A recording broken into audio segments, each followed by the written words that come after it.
ಜೊತೆಗೆ ಇವತ್ತು ವಾಲ್ಮೀಕಿ ನಿಗಮದ ವಿಷಯದಲ್ಲಿ ಅಕ್ರಮದ ಬಗ್ಗೆ ಯಾವೊಂದು ಇಡಿಯ ತನಿಖೆ ಪ್ರಾರಂಭ ಆಗಿದೆ ಅದನ್ನು ಇವತ್ತು ಟೀಕೆ ಮಾಡ್ತಕ್ಕಂಥದ್ದು ಇಡಿ ಅವರು ಇಂಟರ್ಫಿಯರ್ ಆಗಿ ವೆಂಜನ್ಸ್ ಪಾಲಿಟಿಕ್ಸು ಅಂತಕ್ಕಂಥ 4 ಜನ ಮಂತ್ರಿಗಳು ಇವತ್ತು ಸುದ್ದಿಗೋಷ್ಠಿ ಮಾಡಿರ್ತಕ್ಕಂಥದ್ದು ನಿಜಕ್ಕೂ ಇವರ ಬಂಡತನವನ್ನು ನಾವು ಏನಂತ ಕರಿಬೇಕು ಗೊತ್ತಿಲ್ಲ.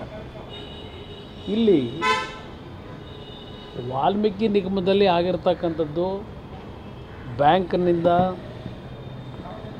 ನಕಲಿ ಖಾತೆಗಳನ್ನು ಮಾಡಿ ಡ್ರಾ ಮಾಡಿರ್ತಕ್ಕಂಥದ್ದೇನಿದೆ, ಇಲ್ಲಿ ಬ್ಯಾಂಕ್ನಲ್ಲಿ ನೇರವಾಗಿ ದುರುಪಯೋಗ ಇರತಕ್ಕಂಥದ್ದನ್ನು ಬ್ಯಾಂಕಿನ ಹಿರಿಯ ಅಧಿಕಾರಿಗಳು CBIಗೆ ಮತ್ತು ಇಡಿಗೆ ಕಂಪ್ಲೇಂಟ್ ಕೊಟ್ಟಿರ್ತಕ್ಕಂಥದ್ದು. ಅದರ ಆಧಾರದ ಮೇಲೆ ಇವತ್ತು ತನಿಖೆಯವರು ಪ್ರಾರಂಭ ಮಾಡಿದ್ದಾರೆ. ನಮ್ಮ ಮಂತ್ರಿಗಳು ಹೇಳ್ತಕ್ಕಂಥ ರೀತಿಯಲ್ಲಿ ಭೋವಿ ನಿಗಮದಲ್ಲೋ ಮತ್ತಿನ್ಯಾವುದರಲ್ಲೋ ಏನು ತಪ್ಪುಗಳಾಗಿದ್ದರೆ ಅಲ್ಲಿ ಬ್ಯಾಂಕಿಂದ ಯಾರು ತನಿಖೆ ಮಾಡಬೇಕು ಅಂತೇಳಿ ಅರ್ಜಿ ಕೊಟ್ಟಿಲ್ಲ ರಾಷ್ಟ್ರೀಕೃತ ಬ್ಯಾಂಕ್ನವರು. ಇಲ್ಲಿ ಆಗಿರ್ತಕ್ಕಂಥ ಅಧಿಕಾರಿಗಳ ಮಟ್ಟದಲ್ಲಿ ಈ ಕೆಲವು ಪ್ರಕರಣ ಇರತಕ್ಕಂಥದ್ದು.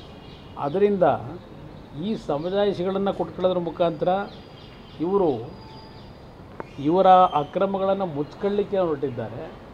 ಇವರು ಇವತ್ತು ಇಷ್ಟು ದೊಡ್ಡ ಮಟ್ಟದಲ್ಲಿ ಏನು ಒಂದು ಪರಿಶಿಷ್ಟ ವರ್ಗಕ್ಕೆ ಸೇರಿರ್ತಕ್ಕಂಥ ಕುಟುಂಬಗಳ ಬದುಕಿಗೆ ದಾರಿ ಹಾಕಬೇಕಾದಂಥ ಹಣವನ್ನು ಇವತ್ತು ಲೂಟಿ ಮಾಡಿ ಇನ್ನೂ ಬಂಡತನದಿಂದ ಇದಕ್ಕೆ ಸಮಜಾಯಿಷಿ ಕೊಡ್ತಕ್ಕಂಥ 4 ಜನ ಮಂತ್ರಿ ಬಿಟ್ಟಿರ್ತಕ್ಕಂಥದ್ದು ಬಹುಶಃ ಇದೊಂದು ನಾಚಿಕೆಗೇಡಿನ ಪ್ರಸಂಗ ಕರ್ನಾಟಕದಲ್ಲಿ ಅನ್ನೋದು ನನ್ನ ಅಭಿಪ್ರಾಯ.